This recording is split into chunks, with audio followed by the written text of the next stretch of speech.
This episode is brought to you by Amazon Prime. There's nothing sweeter than baking cookies during the holidays. With Prime, I get all my ingredients delivered right to my door, fast and free, no last-minute store trips needed. And of course, I blast my favorite holiday playlist on Amazon Music. It's the ultimate soundtrack for creating unforgettable memories. From streaming to shopping, it's on Prime. Visit Amazon.com/Prime to get more out of whatever you're into. Hey, it's Austin James. If you're like me, trying to live your best life while living with diabetes, you can relate to worrying if you're doing a good job managing your diabetes. I use the Freestyle Libre 3 Plus sensor to get real-time glucose readings and see the impact of every meal and activity to make better decisions. The Freestyle Libre 3 Plus sensor can help me live life with diabetes on my own terms, and it gives me more time for the things I love, like being a dad and a musician. Now this is progress. Learn more at freestylelibre.us. For prescription only. Safety info found at freestylelibre.us. This episode is brought to you by AWS. Amazon Q Business is the generative AI assistant that can securely understand your business data, summarize results, and streamline tasks. Learn what Amazon Q Business can do for you at aws.com/learn more. Kroger Delivery has one mission: to deliver the freshest food right to your door. That's why our drivers are pros. Our trucks are refrigerated. And when it comes to low prices, we always deliver. With $20 off your first order of $75 or more, there's no better time to get in on the action. Mission accomplished. Restrictions apply. See site for details.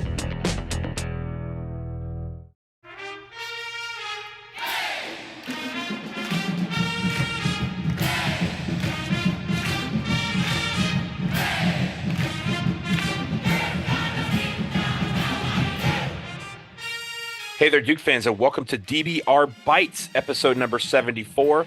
We were just in your feeds a few hours ago, it feels like. Jason and I are still here. I'm in Miami, so we had to kind of do these back-to-back. But guess what? We have more basketball. This week, George Mason comes to town, and we are previewing that game. We also have some other NCAA basketball news that we want to discuss that we couldn't fit in on the other episode. We kind of want to spread this out so that you guys can consume all of it. Down the line, as I mentioned, your host, Jason Evans, still here. Jason, say hello to the people. Hello to the people. Brilliant, as always, and right on cue. We're going to get to our game against the George Mason Patriots out of the Atlantic 10 Conference. So this is one of those tougher non-conference games that we have. Not obviously on the level maybe of a Kentucky or a Kansas or an Arizona, but this is definitely one of those games that teams need to really look out for. Everyone has heard of George Mason if you were a college basketball fan. This year, 7-3, 79th in Ken Palm, 71st in Bart Torvik. And this team, the schedule that they've had so far, other than playing Marquette and playing us, has been awful. It's been one of the worst non-conference schedules in the country. But again, they're 7-3. You play the games that are in front of you. They've beaten NC Central, Stony Brook, Coppin State, Ferrum, which is a non-Division I school, James Madison, UNC Asheville, and Tulane. And some of those were very big. Stony Brook and Coppin State, they beat by 38. Ferrum, they beat by 45. And James Madison was a close win by 5. Their losses, they lost to Marquette, who, again, is a top 10 team. Very, very good team. They lost to them by 19. They lost to Central Michigan by 1. And then they also lost to East Carolina by 1 in 2 overtimes. Now, you say that I said that this non-conference schedule that they've played so far is pretty terrible. That's because the Atlantic 10 is pretty strong. They have some decent teams that they're going to be playing. Dayton, very, very good team. They just beat Marquette yesterday. Rhode Island, VCU, St. Bonaventure, and Loyola of Chicago in conference. So this is going to be a team that, again, they're not going to be afraid of coming into Cameron. I know some of their fans. One of my good friends from law school is a George Mason alum. He said there's a good number of them who are going to make this trip down to Durham for this game, and they're very excited about this opportunity to play the Devils in the heralded Cameron Indoor Stadium. I want to comment about something regarding their schedule, because it's easy to look at that game against Marquette, which is the most comparable team to Duke, and say, oh, they got hammered by 19. That's a very deceptive score in that game. George Mason led that game at the half. They were within 3 or 4 points of Marquette with about 5 or 6 minutes left. Marquette closed the game on a 21-2 run, right, which made the final score look a lot worse than it was. But this was with 5 minutes left, 6 minutes left, this was a very competitive contest. George Mason had basically played Marquette even. At Marquette, on the road, against the top 10 team. I mean, you can look at that and go, oh, that's not an they lost by 19 to Marquette. That was actually an impressive game. And I'm telling you, this George Mason team is pretty darn good. I think that this is the best George Mason team since Jim Larinaga left there. Remember, he made a Final Four with one of those teams. He had another team that made, was it the Final Eight or the Sweet 16? One of those. I forget. So, yeah. Like in his last year in 2011. Maybe they won a couple games. I just remember in the NCAA tournament. I think they made a Sweet 16. But in any event, they are quite good. And like if you mentioned, they're 79th in Ken Palm, 78th, 79th, they're like 70th or 71st in Torvik. They're the other teams that are in that general vicinity in the computer metrics are teams like Northwestern, Villanova, LSU, South Carolina, Stanford. If you tell me Duke's matching up with one of those teams, I'm like, oh, this is a serious game. This is yes, it's a game where Duke will be favored, perhaps significantly, 8+ points, but it's not a game where you're like, oh, this is a patsy. And this is a game where, the walk-ons will be playing 3 or 4 or 5+ minutes. I don't know that's the case at all against a team as good as George Mason. And as I mentioned, they come out of the Atlantic 10 conference. Atlantic 10 is not a Power 4 conference, but they're like they're like a high major. I would call them a high major team, not a mid major or a low major. The Atlantic 10 is usually very, very decent. Mid. Yeah, they're very, very strong. They get multiple teams into the NCAA tournament every single year.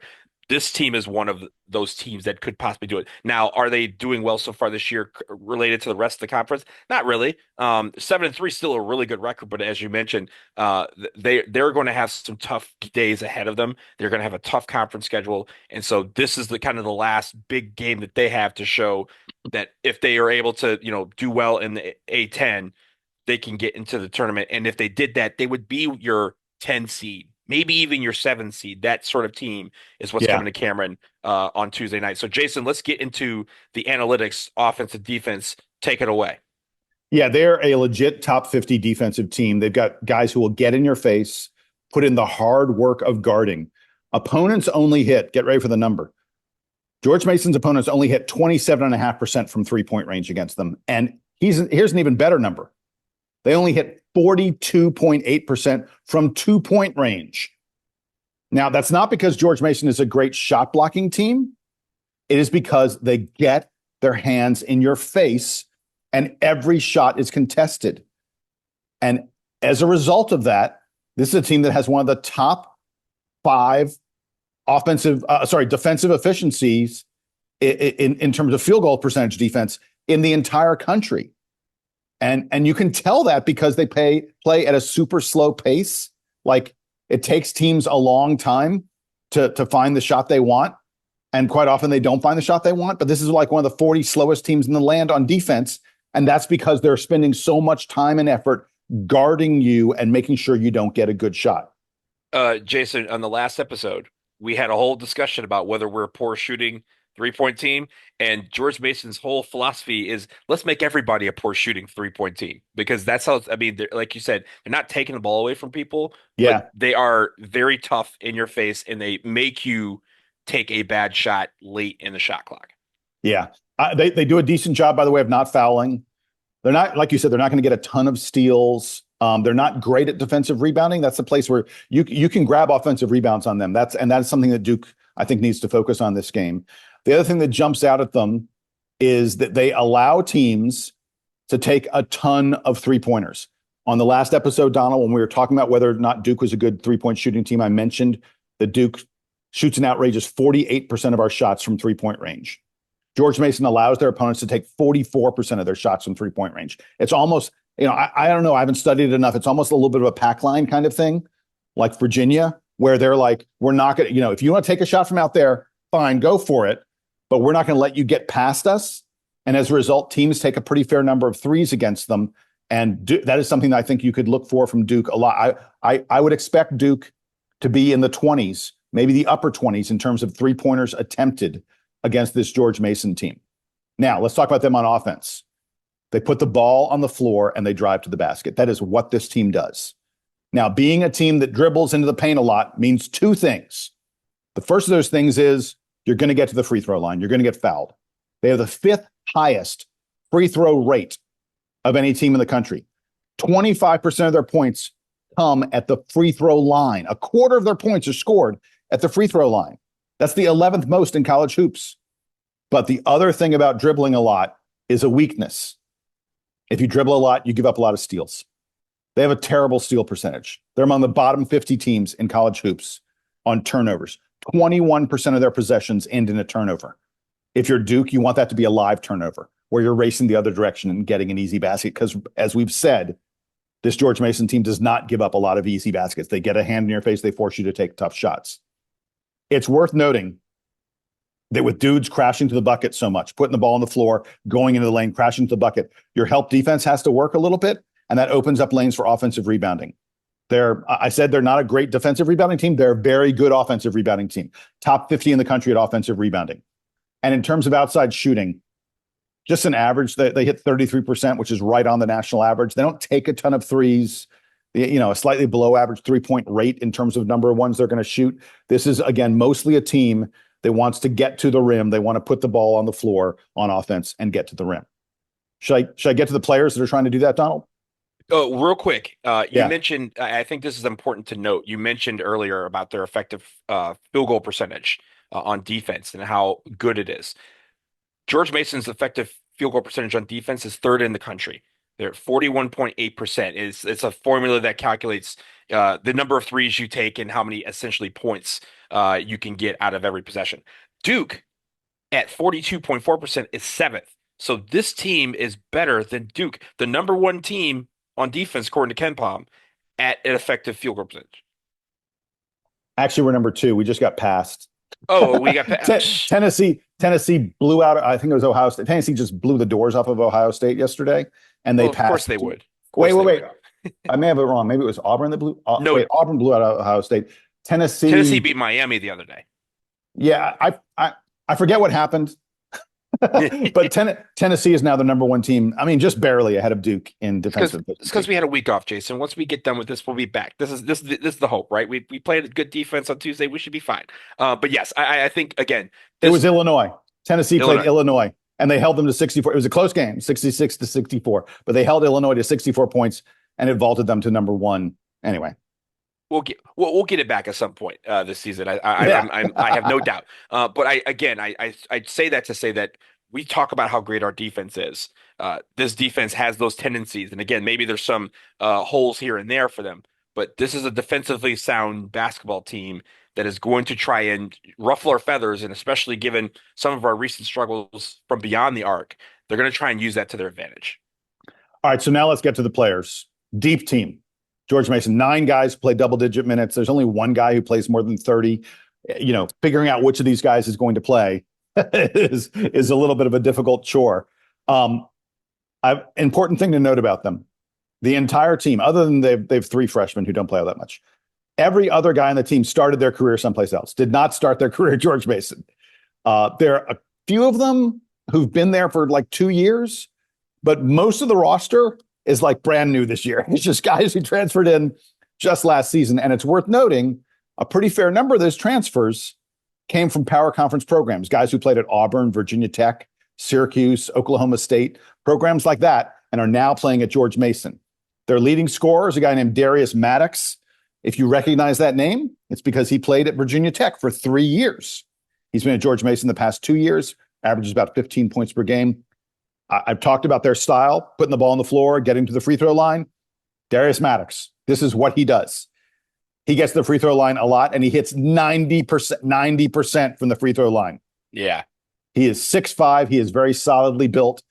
I suspect you may see a good bit of Sion James guarding him.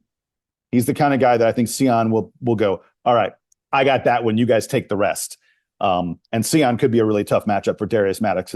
I think a lot of what Maddox tries to do is use his physicality to push guys around a little bit in the lane. He ain't going to do that to Sion. It's not going to happen. They have a really interesting situation in the paint. So their starter is 6'8", 260 Jalen Haynes. He's only a junior. Dude looks like he's 28, 29 years old at least. This is a grown man. He is a big guy. He's their primary interior scorer. He also played at Virginia Tech for a little bit, also played at Eastern Tennessee. He's at his third school in 3 years. He's averaging 20 and 10 over his past 3 games.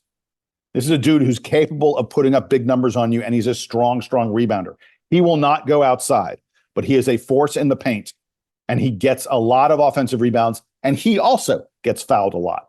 Now, he shares the center position with 6'11" Giovanni Emajuru, who is from England, Leicester.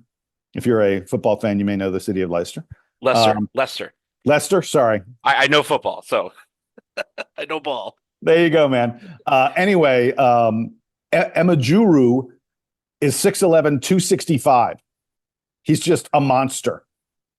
He has one of the top 20 offensive rebounding rates in the country. He's another guy who gets fouled a lot. Now, the one good thing about Haynes and Emajuru getting fouled a lot is they're terrible free throw shooters. Yes. They're both at like 53, 55%, not good free throw shooters, but you don't want to get in foul trouble against these guys. But these guys are men. These are big dudes. 260 plus pounds will be occupying the paint for George Mason at all times. And that will be a factor in this game. A couple other guys I wanted to mention who I think are sort of interesting to pay attention to. They've got a combo guard, guy named KD Johnson. Sorry. He came over from Auburn, played 4 years at Auburn. 5th year, he's at George Mason.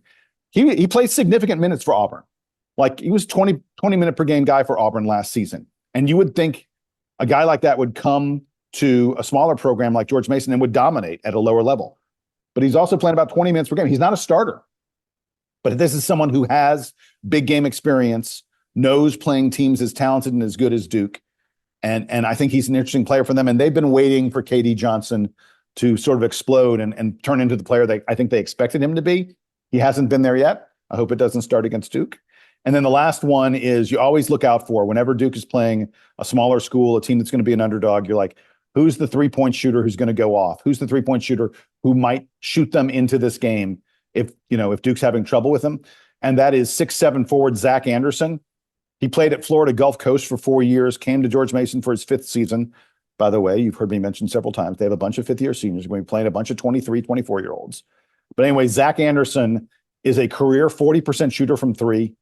On this season so far, Donald, he's had an outrageous 55% on his 3-pointers. Now, he only takes like 3. That's it? Yeah, right. He only takes like 3 or 4 of them a game, but 55% is a big old number. Do not leave him alone.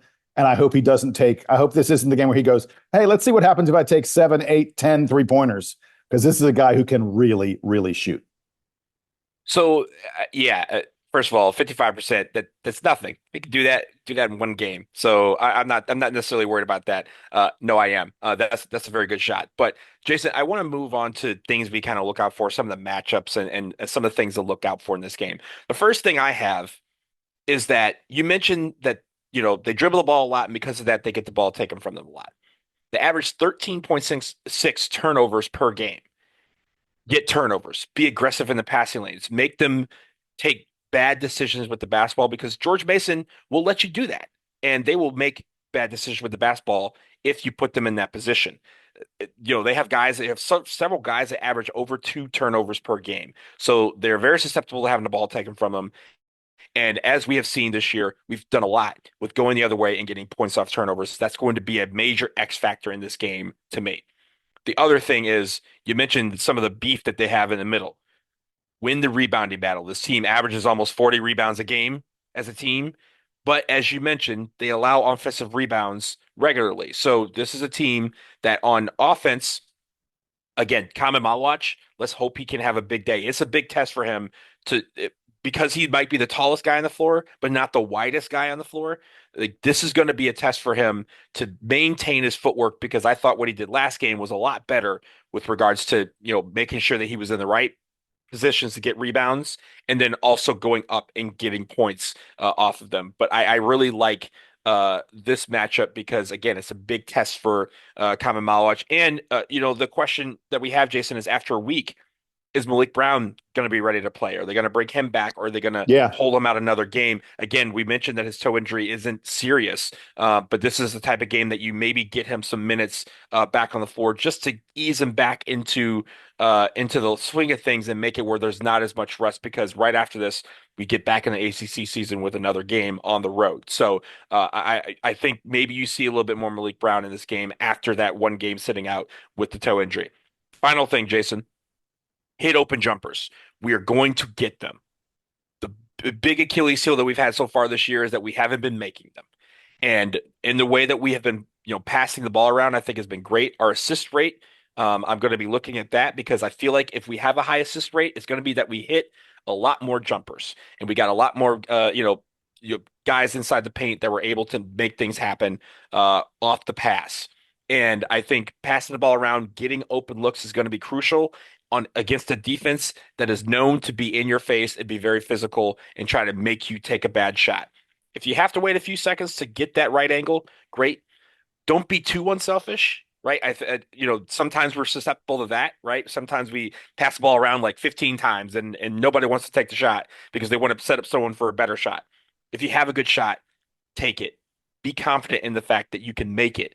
And if it goes in, make it where it's something that happens on a regular basis, because I think if you hit the open looks, as I've mentioned, the open looks will change ball games. And so far, that has been what's keeping our opponents in some of our ball games. And for, in the case of Kentucky and Kansas, that's how we ended up losing. If we hit some of these open jumpers, it makes it where there's less pressure on our defense to have to be absolutely dynamite on every single play. But also, I think open shots are going to be what gives us the confidence to keep this team at bay and make it where we're able to do our thing. So those are the things I've been looking at with regards to this team. And I'm really focused on those matches, because I think these are, especially that X factor of points off turnovers, that could be a real difference in this game. Jason, anything else about George Mason before we take a break? Yeah, again, I want to stress, and I mentioned this when I was talking about their Ken Pom rank and Bart Torvik rank. This is a really good team. Like, this is a team that's ahead of Stanford and NC State and Notre Dame in Pomeroy. This is a team that's fairly similar to a Rutgers or a Providence. This is not the typical, really easy matchup that you might think for Duke. And I also wanted to note, you'll hear a lot about this on the broadcast, I'm sure. Their coach is Tony Skinn, who played at George Mason about 20 years ago. He was part of that Final Four team for Jim Larrañaga. And he had a little, he played in Europe for a little while, but he's been an assistant coach at a lot of different places. He was at Seton Hall, he was at Ohio State, he was at Maryland, and then he got this gig at George Mason. Now, George Mason is known as a program where coaches grow into bigger jobs. Jim Larrañaga, we mentioned, of course, went on to Miami. Kim English was at George Mason for a while before taking over at Providence. It's one of these schools where guys go to get better. And I think Tony Skinn, he had a good year last year for them. He's having an even better year this year. I think Tony Skinn's one of those names you're going to start to hear around the coaching circle, the coaching merry-go-round. That's what I'm looking for. Yeah. In the next couple of years. And it's going to be real interesting to see if they can retain him at George Mason. He has ties to the program, by being there, he was one of the better players on that Final Four team, by the way. Scoring in double digits. I think I read he had 14 against Florida in the Final Four game. I mean, legit player for George Mason. It'll be interesting to see if he sticks around, but you're going to hear a lot about him on the broadcast, I'm sure. So I just wanted to preview that for folks. Yeah. I like you said, one of the up and coming coaches. It's still young, right? So he still has a long career ahead of him. And the question is, how long does he stay at his alma mater before someone else comes knocking, and someone will come knocking, I think, in the next few years. Let's leave it there. Again, that game on Tuesday night. We will take a quick break. On the other side, we're going to discuss some NCAA news, including $7 million NIL deals. Who's getting that? We'll find out after this.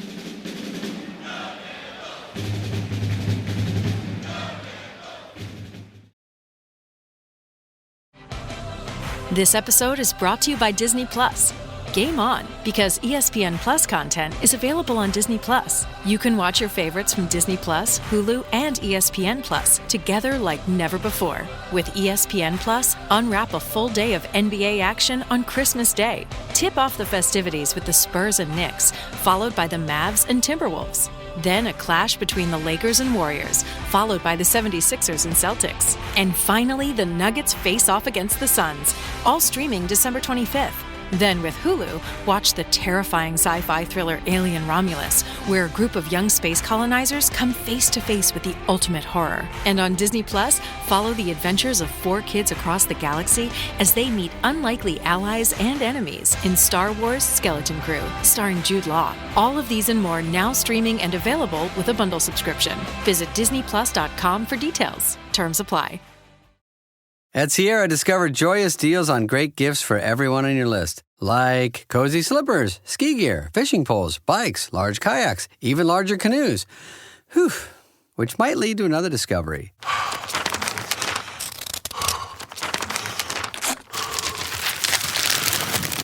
Wrapping gifts is the only sport you need to stay fit this season. 'Tis the season to discover great gifts at unexpectedly low prices. Sierra, let's get moving. This is an ad from BetterHelp. This holiday season, do something for a special person in your life. You. Give yourself the gift of better mental health. BetterHelp Online Therapy connects you with a qualified therapist via phone, video, or live chat. It's convenient and affordable and can be done from the comfort of your own home. Having someone to talk to is truly a gift, especially during the holidays. Visit BetterHelp.com to learn more and save 10% off your first month. That's BetterHelp, HELP.com. Hey guys, it is Ryan. I'm not sure if you know this about me, but I'm a bit of a fun fanatic when I can. I like to work, but I like fun too. And now I can tell you about my favorite place to have fun. Chumba Casino. They have hundreds of social casino style games to choose from with new games released each week. You can play for free and each day brings a new chance to collect daily bonuses. So join me in the fun. Sign up now at ChumbaCasino.com. Sponsored by Chumba Casino. No purchase necessary. VGW Group. Void where prohibited by law. 18 plus. Terms and conditions apply.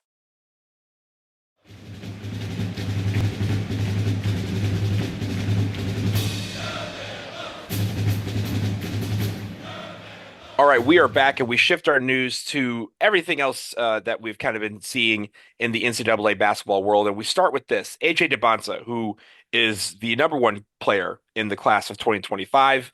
He has announced over the last couple of days that he is going to BYU, and that's kind of part of the story. But the big story is the amount of NIL money that he is set to receive from the BYU collective. There have been reports that AJ Dybantsa is getting somewhere in the neighborhood of $5 million to $7 million in NIL money from the BYU collective for the year. It is the largest NIL deal by any stretch ever so far in this NIL era for somebody directly going to a university. He plays high school ball at Utah Prep. He got as well. He transferred there this year. He transferred there this year. No. I was going to say he transferred there this year because there were some financial considerations involved in that. And yeah. Jason, I will also say BYU thing's been coming for a little while. Correct. And a lot of so let me give you some backstory on this because reading some of this was fascinating. Again, he could be the player that makes the most money ever before stepping foot on a basketball court in college. He has a deal with Red Bull and Nike already. Red Bull's contract gives him $1 million a year. That runs through the end of his freshman year. Nike also gives him $1 million a year, but that expires in June. So he can sign another shoe deal before he ever steps foot on a basketball court for BYU. And that is expected to be a very large shoe deal, one of the largest, if not the largest, that any high school senior has ever received. Now, you mentioned that this BYU thing was in the making. He also was considering UNC and Alabama. Those are two of the main finalists. Kansas was also in there. There were sort of 4 finalists, but BYU, Alabama, and UNC supposedly had the same sort of NIL offers on the table. Yeah, they around $5 million each. Yeah. But the interesting thing about those was, did you see what UNC pitched AJ Dybantsa? So for those of you out here who didn't, they were referencing going to a blue blood university at UNC versus a BYU. And they referenced how First of all, like they can vision him being the all-time scorer. The talk is not necessarily at UNC, but in the league. Following in the footsteps of Michael Jordan, Vince Carter, Jerry Stackhouse, they do that all the time. But what they referenced was how Zion Williamson's net worth skyrocketed by choosing to play at Duke instead of at Clemson. And they literally said, basically, look what Duke did for Zion. We can do that for you. That is a hell of a pitch for UNC to make. Also, Alabama, their assistant coach, one of their assistant coaches, Coach Dybantsa at the grassroots level, like the early days. So they've known each other a very long time. And a lot of people thought Alabama was in the running because of this connection. AJ's father, Ace, went to the Alabama UNC game on his own without AJ. And a lot of people thought, oh, he's scouting out the two schools that are finalists. And this could be something that that really could happen. In reality, Dybantsa had already made his decision and had already signed his letter of intent before that game. And this is so people after the fact, when he announced it, he said, yeah, I signed my letter of intent back 2 weeks ago. I already made the decision. I'm just waiting until now to announce it. So people were kind of like, oh, it's either Alabama or UNC. And it was always BYU. And so a lot of people at Alabama and UNC were very upset the fact that they were trying to pitch his dad Ace all night at that game to try and get him to make his last minute decision when the decision had already been made and the NIL deals and everything had already been signed. So Jason, I take it, I bring it to you. AJ Dybantsa at BYU. This is a good thing for him. This is a good thing for college basketball. And do you think he could give us a little bit of scratch? Because I know he's got it now. Exactly right. Look, BYU is not one of the blue bloods, but they're in a major conference. They're in the Big 12. Mm-hmm. And this is clearly a program that has recognized that it wants to vault itself into the blue blood conversation. BYU is a program that has some traditional strength in basketball. We've seen them be very, very successful in the sport in the past. This is not going to a football school. Not like when Anthony Edwards. Anthony Edwards. Thank you, God. Went to Georgia. When Anthony Edwards went to Georgia, I was very critical of Anthony Edwards, and I said he's going someplace to be irrelevant. We're not going to see him in college, and we didn't. Georgia wasn't any good that year. Yeah, he was still the number one pick. Good for you, but your college legacy is nothing. I don't think that's the case with AJ Dybantsa, and I think BYU is going to be pretty good. I think there's a very good chance that AJ Dybantsa will lead all college basketball in scoring next year. Mm-hmm. That would be at least a partial legacy. And I think they're going to assemble a pretty darn good team around him. And there are two individuals that I want to mention in connection with AJ Dybantsa's ultimate decision to go to BYU. The first one of them is Ryan Smith. Ryan is the CEO and founder of Qualtrics. He's a multi-billionaire, loves his sports. He owns the Utah Jazz. He just purchased a hockey team for Salt Lake City. He's a BYU graduate. And I think he personally made it his mission to make sure that BYU had the NIL in place to lure AJ Dybantsa to that program. I also want to note that Ryan Smith and other people have talked about the fact that it's not about getting AJ Dybantsa. It's about getting the pieces around him as well. Mm-hmm. We've already seen BYU do pretty darn well in recruiting. I think they're going to be a very, very active team in the portal. This BYU team next year is going to try to compete. They're not bringing in AJ Dybantsa to score 28 points per game and then leave. They're bringing him in to score 28 points per game on a team that contends for the national title, and I think they'll be really good. And then the other name I wanted to mention, the other reason that I think that AJ Dybantsa picked BYU is Kevin Young, who's the new head coach there. He had been at the Phoenix Suns and was a guy who had been tapped as a future NBA coach. And BYU pulled him away. And he is supposedly instilling a real NBA mentality at BYU. Their practices, the schemes that they run, all this stuff resembles what he was doing with the Phoenix Suns. And because he was an assistant coach in the Phoenix Suns, Ryan Young has a good relationship with Phoenix Suns player Kevin Durant. And AJ Dybantsa has said the guy he idolizes, the guy he looks up to the most, is Kevin Durant. I would not be surprised if Kevin Young was able to get KD on the phone at some point to talk to AJ about what it's like to come play for Kevin Young. who has a really good reputation. So I think it's it's a very interesting landing spot for him. I'm always a little bit hesitant when one of these guys who's a top recruit doesn't pick a blue blood program, because I feel like compete against the best, play for the biggest coaches and on the biggest stage, and go someplace where you have a chance to really make a deep run in March and into April. To me, whenever a guy doesn't choose a program like that, they're making a mistake in terms of their own development and in terms of becoming a brand and developing all those kind of financial things that go with that. I don't think that's the case here with AJ Dybantsa. I think that he is the tip of the iceberg, so to speak, in BYU becoming a big-time program.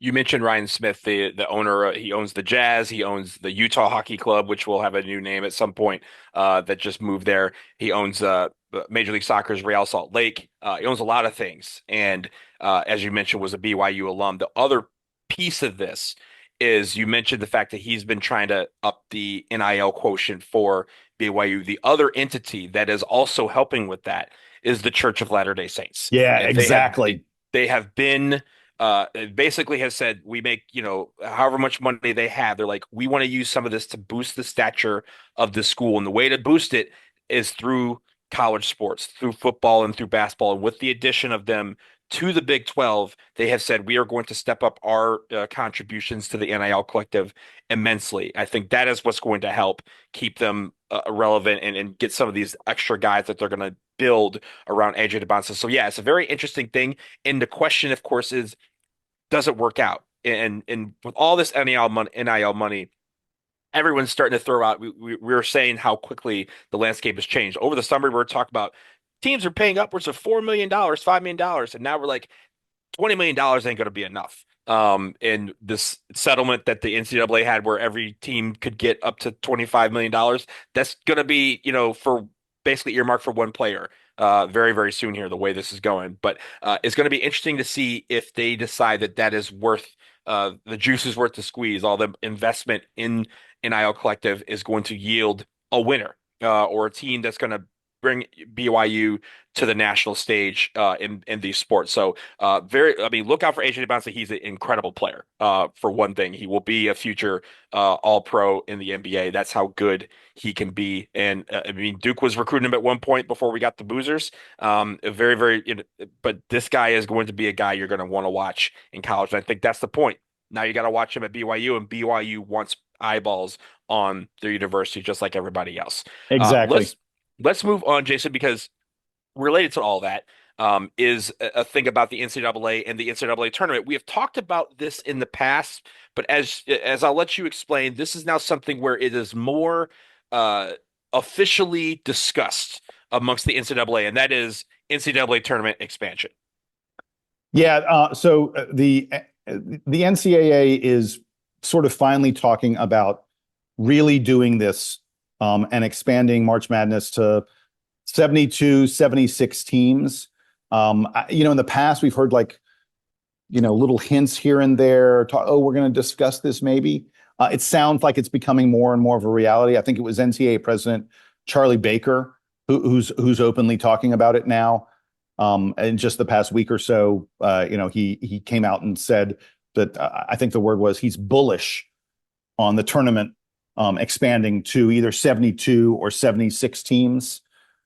Donald, you and I have discussed this many times in the past. Every time it comes up, I'd rather they not expand. On the other hand, I understand why they would want to expand, and I don't know that it changes the tournament all that much. The only thing I would say is I hope they don't expand by making it harder and harder for these smaller teams, the smaller conference teams, to get a shot against the bigger conference teams. If you're going to expand, have more power conference teams playing other power conference teams for a chance to advance. Don't take, we've already taken half the 16 seeds and basically relegated them to play in games.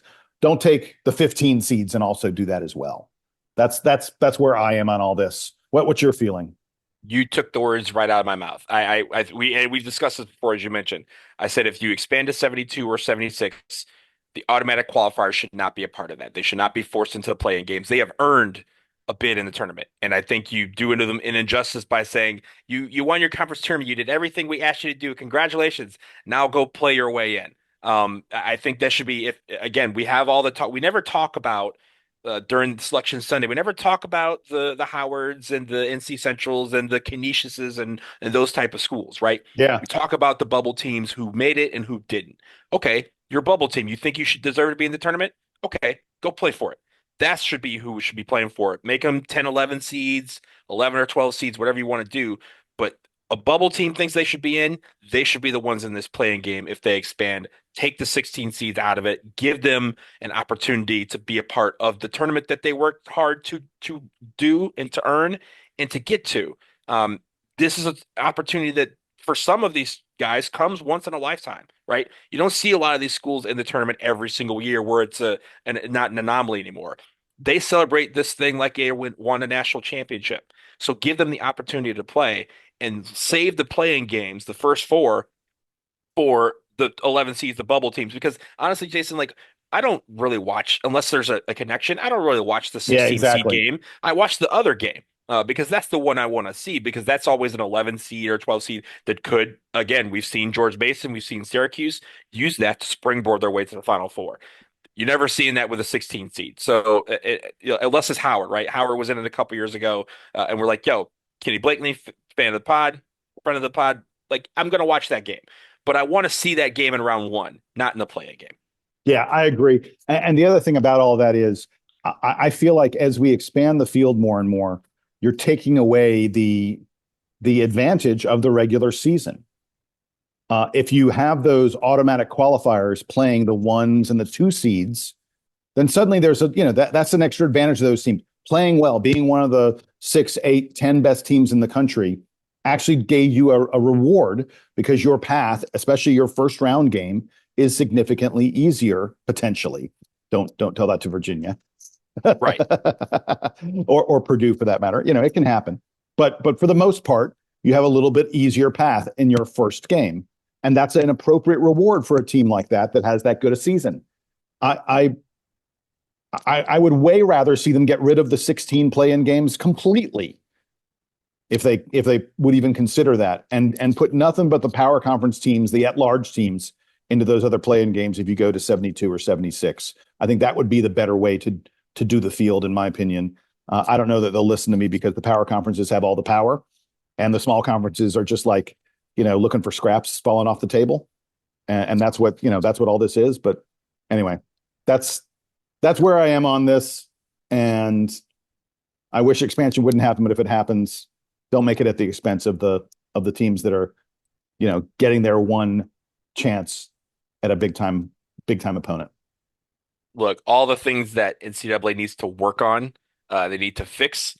One of those things in my mind is not one of them. It's not the NCAA tournament, but they're planning on trying to maybe considering fixing it anyway.